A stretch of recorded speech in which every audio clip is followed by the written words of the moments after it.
Hello, and welcome to the Cookbook Circle podcast. I'm Hannah. And I'm Victoria. And we've set out to review the UK's most popular cookbooks, those that you probably have at home and haven't opened in a while.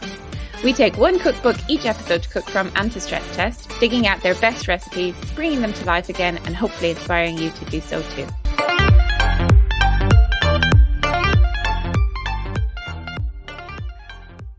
Hello. Hi. Where have you been? What you seen? Who'd you know? Well, life is good because I went out today. What? You left the house? I left the house and went further than the co-op that is underneath my house. Where did you go? Well, I went on a little bit of an adventure, but I ended up at a new Asian supermarket that's opened that is called Tian Tian. So I think they have another branch, but they've just opened one at Aldgate in East London, and it's giant. It's the biggest Asian supermarket I've maybe ever seen. Wow. And you've been to Asia? Yeah, I guess it doesn't count. Okay, we're not counting Asia. We're saying the biggest Asian supermarket you've seen in the UK. Yeah.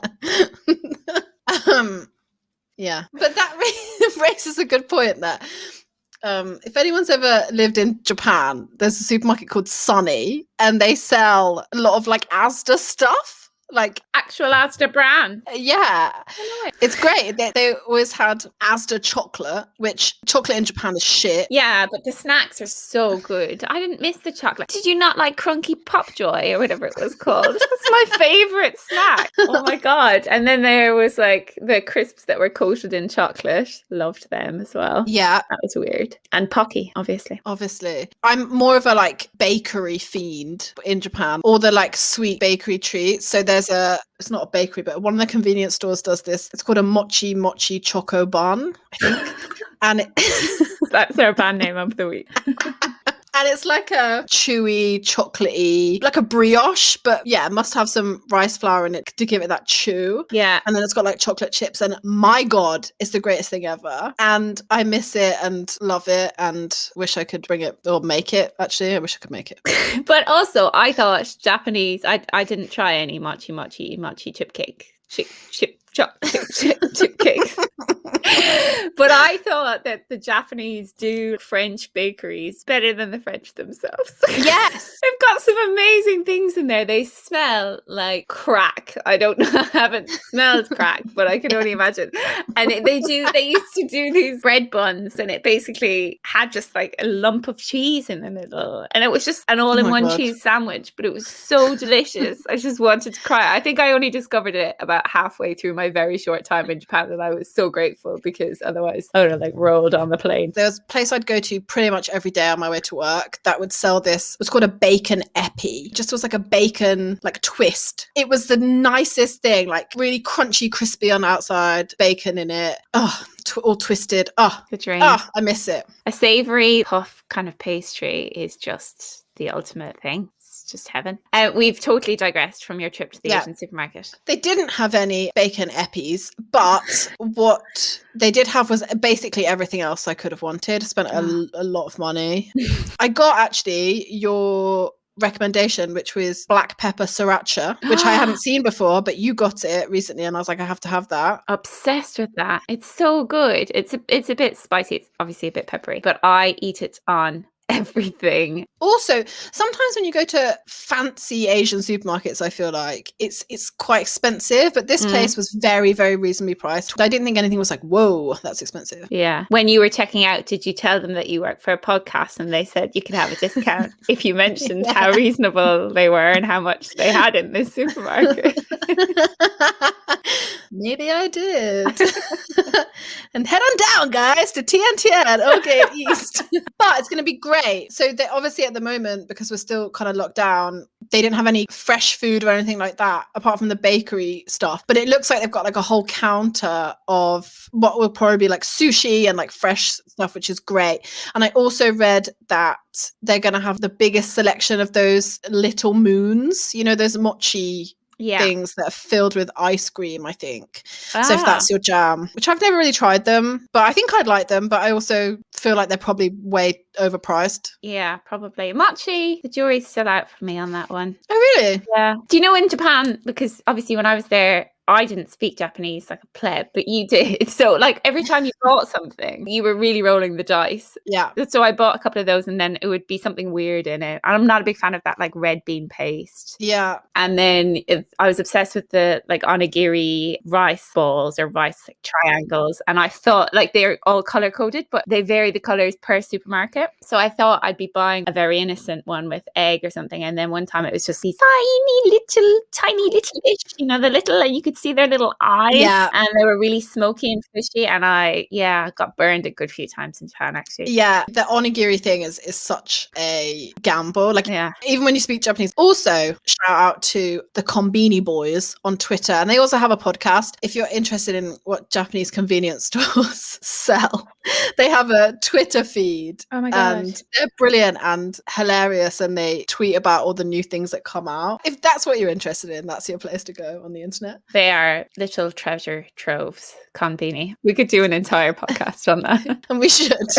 But that's not what we're here to talk about today. That is not what we're here to talk about. We are here to talk about a new cookbook. Woohoo! But let me remind you what we do here and remind ourselves because we lose sight of it all the time. End up talking about onigiri for 2 hours. So we went through as many of the best cookbook lists that we could find online. We put them all in one big nerdy old Google sheet and we put together our own master list using some really beautiful pivot tables of the best cookbooks ever. And so each episode we take one of the cookbooks, we cook some dishes from it and we talk about it, and at the end we give it a rating. And this episode we're talking about Moro by Sam and Sam Clark. Yes, you heard that right. Can I tell you a little bit about Sam and Sam? Please. So, Sam and Sam Clark are a married couple with 3 children, presumably called Sam, Sam, and Sam.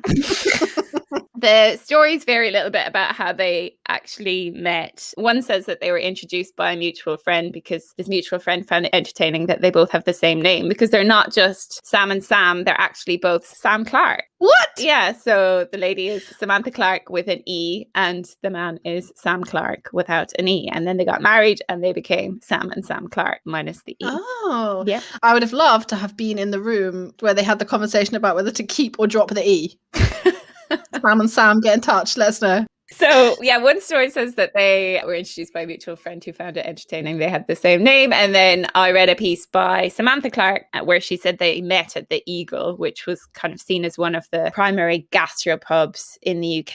Mm-hmm. Tinder, then. I feel like if it doesn't match up, you probably met on the internet. Those cover stories are getting more and more elaborate. Actually, you have no idea how many people say on their dating profile, can we say we met at a bar? Or like, why? If anyone asks, we met at a bar. I don't know. It's 2021. There's literally no other way to meet people. I know. Absolutely. Thank you. Anyway, moving on.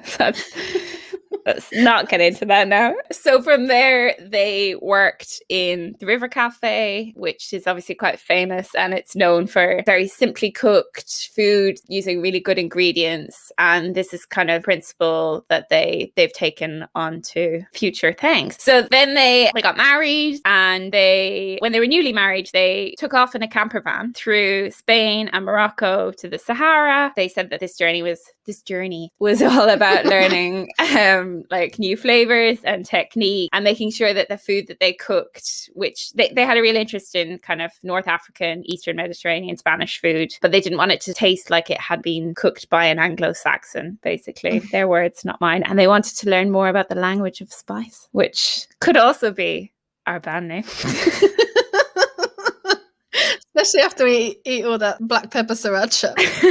Yeah. So they came back and they opened Moro, the restaurant, in spring of 1997, which just won loads of awards at the time. And I think it's safe to say is still one of the best loved restaurants in London. It won the Time Out Award and the BBC Good Food Award for Best New Restaurant. And then they opened a second place called Morito on the Hackney Road in 2010. This book came out in 2003. It's sold over 100,000 copies. Moro means more in Spanish.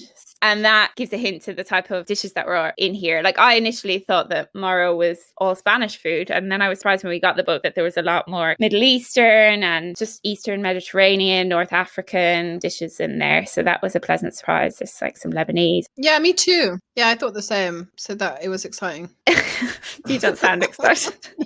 It was exciting. This book appeared on 3 of our lists, of all the lists that we scoured, which doesn't sound like much, but it's time to call out the number of books that are on this list of ours, because I looked earlier. I didn't count, but I just scrolled down.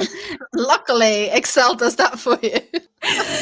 There's 243 books on this list. So by the number of lists that we looked at and the number of books on each of those lists, it is quite actually an accomplishment to be mentioned in 3 of those. Yeah, that's it. What were your first impressions of the book? So I, like you, was really pleasantly surprised because I feel indifferent to Spanish food. Sorry. Oh, gosh, you are like rolling them out these days. Last time it was French food. This time it's Spanish food. No, I don't feel badly about French food. I feel badly and like indifferent to the institution of French cooking. Yeah, that's fair. What a bore. Anyway, really happy to have this food podcast. No, I was really, really pleasantly surprised because, I feel fairly indifferent to Spanish food, but it has such a variety. And actually, there's probably more. Moro. So I have an issue with the name and word Moro because in my Brummy accent, it just sounds horrible. Moro. If you don't speak like that. Yeah, in my head, that's how it sounds every time I say it. Did you guys have a chocolate bar called a Moro? I don't think so. Is it Boost here? Yeah, there is a Boost. In Ireland, that was always called a Moro bar. Oh. What, spelt this same way? M-O-R-O? Yeah, spelt exactly the same way. No Moorish flavours per se. Mostly chocolate, caramel and biscuit. But in my mind, one of the superior chocolate bars of the day. Yeah, I love a Boost. So, yes, I really was impressed. On my first look through, there was so many things I wanted to cook. I like the way it's kind of laid out. So it has like a starters section split, I think, into meat and vegetarian. And then it has a tapas section. And then it has veggie mains and meat mains. And there's lots of fish and there's some desserts. It's just great. I don't know if I was just very impressed because I didn't really have any expectations of it. Yeah. But I was very, very surprised. What I will say is that I'm really sorry about any languages, because there are a number in this book that I might murder whilst trying to pronounce things during this podcast. So I really appreciate the fact that all the recipes are mostly written in English after the Spanish or the Arabic. So sorry about that. Okay, that's your disclaimer. Noted. So pleased to hear that you were impressed, because we haven't talked about this at all. We haven't said anything. No. And I felt exactly the same way. I've been so excited by it, actually. Like, I lived in Spain for a little bit. I lived in Seville, and just so many of the recipes made me remember just the incredible food there. But also there's something about the font or the layout or something that everything is just looks so simple and kind of doable. Interesting combinations, like there's a cod and tahini sauce, which I didn't make, but I've never had fish and tahini before. And some of the dessert things just look incredible. Yeah, I've really fallen for this book, actually. I really, really like it. It's great. I have too, and I like the way that after every recipe there's a suggestion of what to serve it with, or like in the beginning of the tapas chapter there's, this would be a good kind of mixture of textures and flavors. It would be a really good book if you were hosting. Yeah. It's what I could think about the most. Though I'm going to make that when I have people round eventually, and we'll talk about obviously what we made, but they're not giant recipes, but they're obviously scalable. I think there's some stuff that you could take to a barbecue, kind of pre-prepped. But yeah, I loved it as well. And I think you're right, the way it's laid out, it doesn't feel daunting. No. There's nothing too scary about the ingredients or the methods of cooking. Yeah. And that was actually something I came across in one of the articles about them as well, is that they were kind of surrounded at this time by a lot of fine dining and leaves put on plates with tweezers. And they really wanted to move away from that. They were really into the kind of rustic, simple, great ingredients. And yeah, that shines through. I really like that at the back there's not only a suppliers index, but the seasonality section as well, with just all the various fruit and veg that they mention and when it's in season. Just love that stuff. Should be everywhere. Yeah, me too. That feels quite ahead of its time as well. You can get anything at any time. People don't know, because I don't know when a lot of things are in season. Yeah. So it's nice to have just that little note. Should I buy it now? Yeah. Is it going to taste shit if I do buy it? Maybe. That's the thing, isn't it? Because you can buy it probably whenever you want, but it tastes way better when it's actually in season, funnily enough. So, what did you make? Okay, I cooked 3 different things, none of which were a disaster. How exciting. They never are. It was just that one time. The first thing I cooked, which I love, there's not much to say about it, is the pea soup with jamon. Hamon. And mint. Hamon. Anyway, lovely. Everybody loves a pea soup. It's one of the greatest soups. I like a pea and ham soup. You probably don't. But I've never made one before. It was beautiful. It was perfect. And I really enjoyed making it. It didn't take a long time. They say you can use fresh or frozen peas. Obviously, I used frozen. Yeah. I messed up a bit in terms of, you're supposed to have with Serrano ham, which is obviously Spanish cured ham. And I thought I'd picked up Serrano ham, but actually when I got home, it was prosciutto, which is, I was very annoyed about it, but it still was supermarket cured ham. So I imagine it's all just the same. The one thing that the Spanish are religious about, apart from religion, is ham. It is insanely important there. It's on everything. Like, as a vegetarian, I would order some tapas and you think, oh, I'll just order some potatoes because that's a safe bet, right? And yeah. Being Irish, I obviously have to sample them around the world. And you would order like patatas bravas or something and they would come with ham all over them. Oh no. And that happens all the time. There's a Spanish soup called samarejo, which is like a cold tomato soup. And in some places it comes as it is. In some places it comes with a boiled egg. And in some places it comes like absolutely showered in ham. And you could never tell. And if you try to send it back, they just do not understand. Ham is God over there. Well, I'm sorry about that. Honestly, it was an honest mistake. I didn't realize till I got home and I thought I'd picked it from the Serrano section and I'd seen it. I was like, oh, they've got it. But you're forgiven. Thank you. It was just great. It's just, onions and carrots, sweat it down, peas, chicken stock, obviously quite a lot of ham. You're supposed to purify it. Purify it? No. Puree. You're supposed to make it smooth. I thought you were like dipping it in holy water or something. The power of Christ compels you. So like Gwyneth Paltrow shit. Purifying my pea and ham soup. She doesn't eat ham, obviously, or peas. They're probably too sugary. Yeah, and so I left it a little bit lumpy, as they were, because nobody likes a really smooth soup. You've got the lovely sweetness of the peas. You've got the saltiness of the ham. It all comes through. 10 out of 10 would recommend it. Would do it again. So the next thing I did was the fataya. Oh, did you? I did, yeah. Oh my God, what goes into them again in this recipe? I think generally, like more widely, they're a meat pie, but these are squash or pumpkin. Yes. Feta and our old friend, the pine nut. It's the priciest of the peanut. Let me tell you, I have huge pine nut news. Okay. So we need a massive nut news, Klaxon, for this. It's not that massive. It's that in Lidl, they are cheap, like most things. So I got a little tube of them for like £1.30. And honestly, I like gasped with delight when I saw that they were in the little nut section. We don't need a massive nut news, Klaxon. We need in Lidl, it is cheap, Klaxon. Because that would go off all the time. It's the best ever for everything. It's the best. I got some on my trip to Lidl, some Maryland cookies with orange bits in. They're called Jaffinators. We have not tried them yet, so I can't give you a review on those. Yeah, so you make like a dough, like a bread dough, yeast, flour, water, oil. All that good stuff. My little fun test that I did with these, I'd ordered some YQ flour, which for those people who don't know what it is, it's like a mixture of grains that that somebody in the UK basically came up with this brilliant grain mix, and it basically is, I think it's like an agroecological way of growing it. It helps the biodiversity. I'd bought some and I was excited to try it because it's cool as fuck. We'll put in the show notes. There's a really good Guardian long read about it, about how it was invented. We'll link to that. So interesting. So I thought I'd take a wild risk and do, not that wild because I did half and half. I did half white flour and half YQ flour just to see how it worked. You get some squash, you roast it up with some garlic. Very simple. Yeah. Mash that up after it's cooled down. You don't make a lot of dough, which again is, I really like that about this.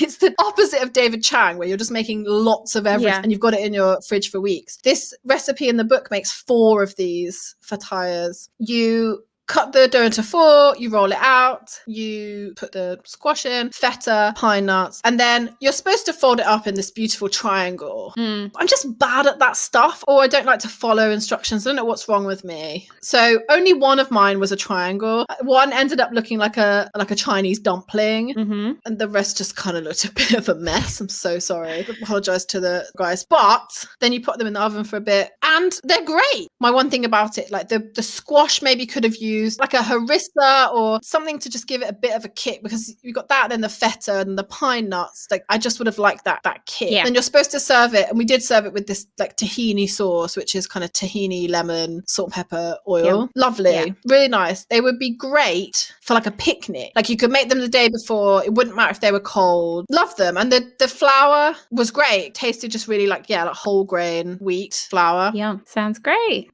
Really impressed with those. I'm loving this book, as we can see. I'm loving it. It's so good. The final thing I made was the grilled chicken wings with tahini. Ooh, loving all this tahini action. Very, very on board. I know that you love tahini, so I know that yours will probably be tahini heavy as well. And she's shaking her head, ladies and gentlemen. I actually don't think I used tahini once. What was I thinking? Wild. That's because I don't know. Must have spread it on my toast for breakfast that day. Pour it into your mouth for an afternoon snack. I literally have eaten a spoon of tahini for an afternoon snack. Please continue. I love chicken wings, so I love to see a recipe for chicken wings. What a fun idea. Also on the tahini, and a lot of the ingredients in this book, very pre-ottolenghi ingredients, right? Obviously by that I mean Middle Eastern. So there's tahini, there's sumac, there's za'atar, like all of that is in here. So Sam and Sam maybe should get a little bit more credit for getting za'atar on the shelves. But yes, chicken wings, you kind of marinate them for as long as you want, should be an hour, in tahini, some cumin, some paprika, some lemon and some oil. And then you're supposed to, well, you're not supposed to, they say the best results would be on a barbecue, and they would be great on a barbecue, grilled over real fire. I would have loved that. I don't have a barbecue and it's February, so I put them in a hot oven, which was another suggestion in here, which I love because it gives you so many options on how to cook them. Yeah. Could have also done them on like a griddle pan. They would have ended up nice. Really hot oven for like 15 minutes. And they get that nice kind of crust on them. Crispy skin. Yeah, and then the tahini as well, and loved it. And then you're again supposed to serve it with this tahini sauce, right? And that means there's quite a lot of tahini going on in one dish. So I think I needed something to cut through that. And I wasn't quite sure what that was. I think it might, like a harissa or some kind of spice. I did have some hot sauce with it mixed in. I think it can just be a bit like cloying. Yes, I was going to say cloying, but I didn't know if that was the right word. But yeah, too much depth of flavor. That sounds great though, because tahini cooked kind of takes on a whole new dimension as well. So I can imagine that working really well. Yum. Yeah, what I wish I'd done for the wings, and if I made them again, this is what I would do, is my favorite chef / food person in the world is Kenji Lopez Alt. Yes. And maybe one day we'll talk about his book, but he has a wing kind of method. He calls them oven frying them. Okay. So you're supposed to be able to get that crispy, deep fried feel, but from the oven. You basically dry them out with baking powder, toss them in baking powder, and then you leave them on a rack in the fridge at least overnight. Wow. So they really dry out, and then you cook them after, and they're amazing. I've done them quite a lot of times like that, and they do get all crispy and lovely.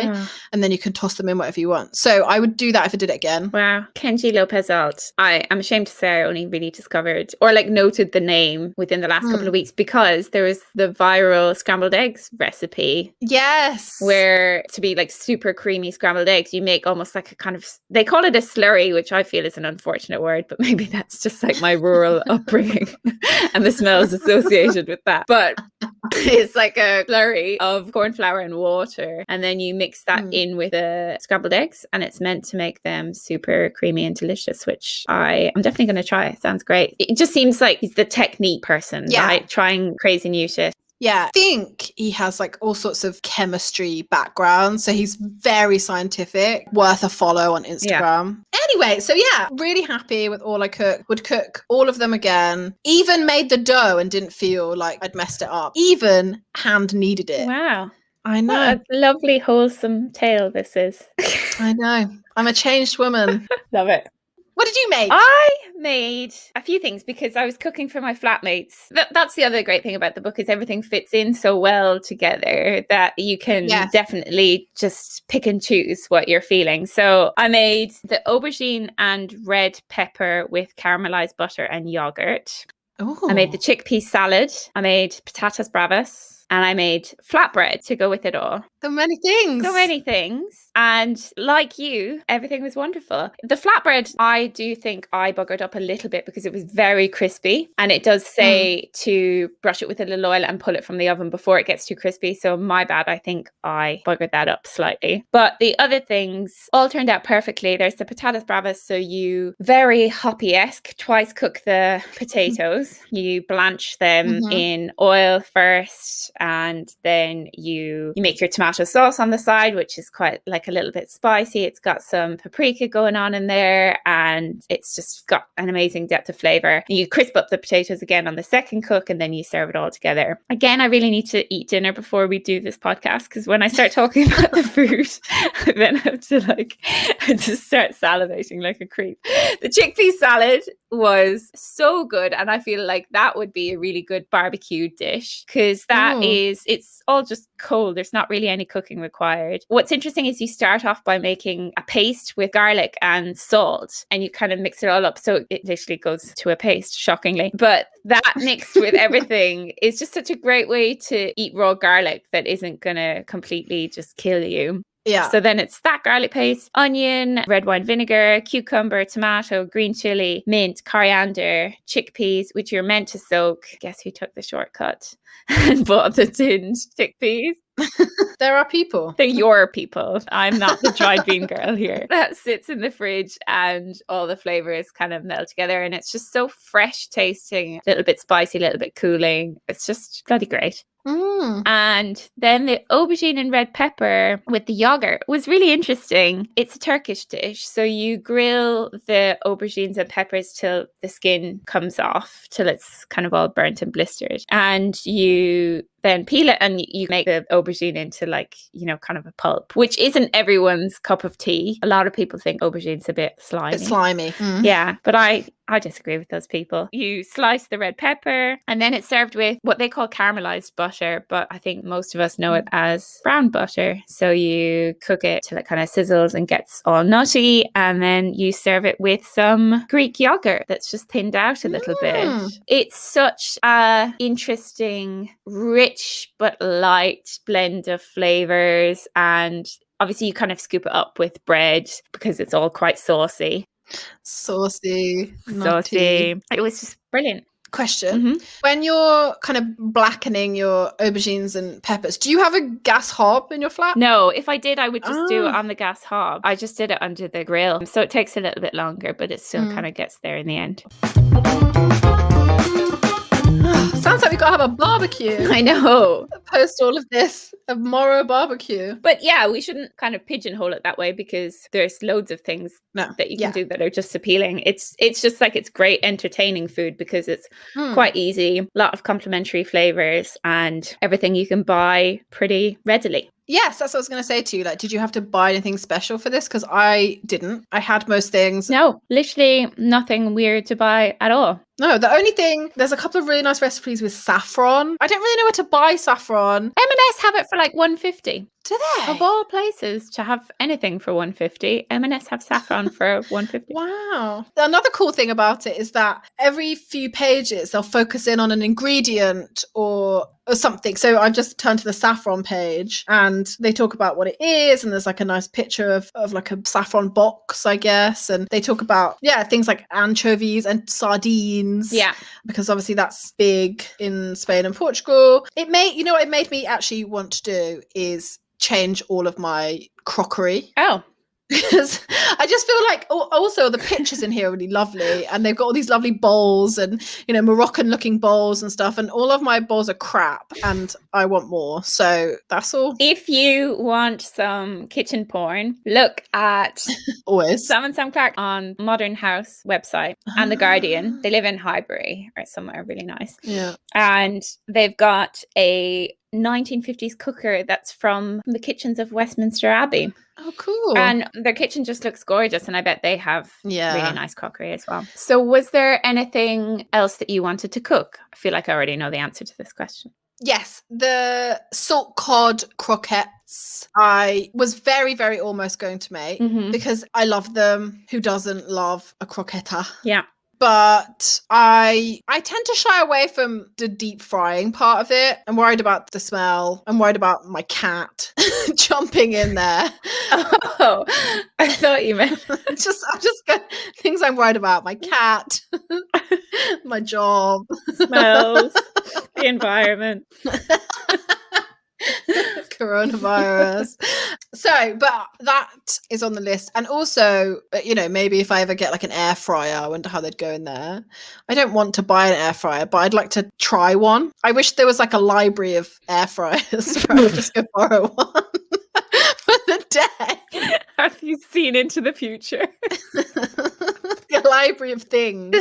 Also, there's what looks like a really nice, I think it's just called chicken with garlic bay and wine. What a night.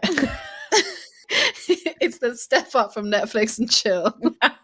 Chicken bay and wine.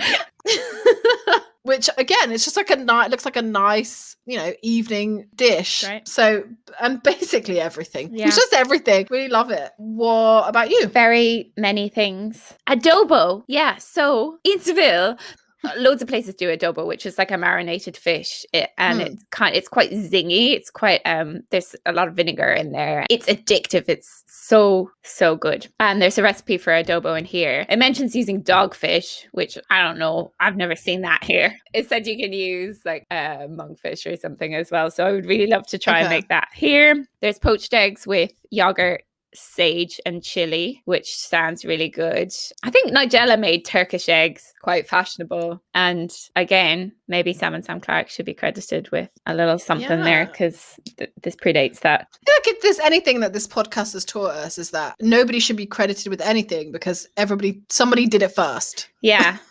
Hoppy and his double cooked chips, Sam and Sam Clark and their lovely Middle Eastern ingredients. When it comes out that we've stolen someone else's idea, that's the soundbite that they'll use.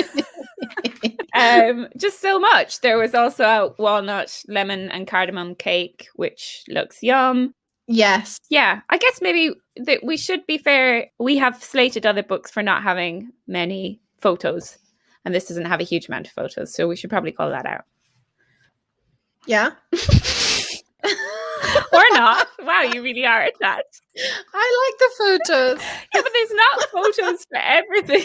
How dare you talk about this book like that? I quit. I'm so surprised that you were into it this much because you were really ominous about it at the beginning. I thought, shit, she doesn't like it and I really love it. I know, surprise, bitches. I wonder if... Because I feel like there's quite a lot of photos in mine because we have different editions, right? Mine looks like... Maybe. It's got like a dashing man in a Panama hat. Oh yeah, he looks jaunty. And mine is more like a kind of a Moorish kind of tile. So maybe you've got less photos than me. I think I have the first ever edition. Not the first ever edition. That would be quite the commitment to this book. She really likes it, guys. Okay. Signed by both Sam and Sam Clark and their children. Sam. Okay, let's rate. So before we do so, just a reminder about the Cookbook Circle rating system. Very scientific. So every episode we rate the book that we've talked about based on 5 different things, and they are usability, accessibility, ingredients, aesthetics, and is it veggie friendly?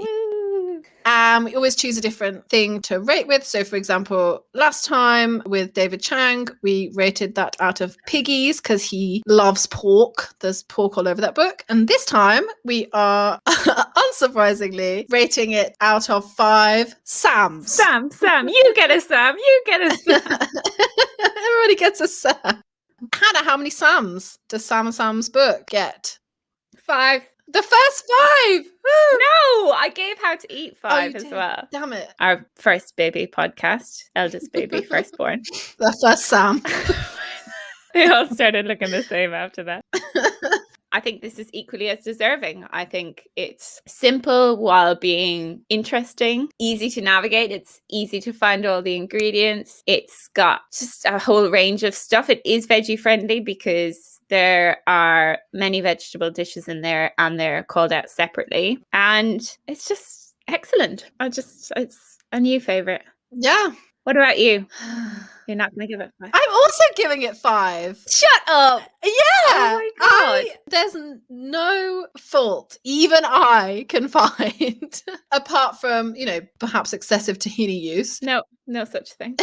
Yeah, I love it. I think it's simple. I think there's so much stuff that you probably want to cook in here. All the ingredients are available and accessible. It's also not aged in the same way as some of the other books that we've done. It seems very relevant and modern and stuff that you want to cook, and it did make me feel excited, and I kind of didn't want to stop cooking from it. Like it really got me. So it gets a 5. Wow, this is a first. Yeah, making CBC history here. Is this the first time we've really agreed on a book? really thought the same thing about a book? I think so. Wow. Sorry if this is boring to listen to. It will be a fleeting feeling. Although, actually, when we talk of next episode's book. Oh, yeah. What's next episode, Vic? So, if there was ever a chef that we were going to fangirl over, it's going to be Heston Blumenthal, but that's not next week. Shut up. Him and his armpit cheese.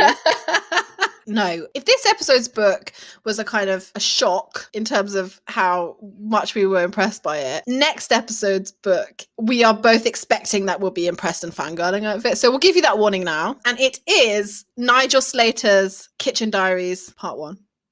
I can't even say anything. I'm just looking at you. It's like a dreamy expression. We love Nigel Slater.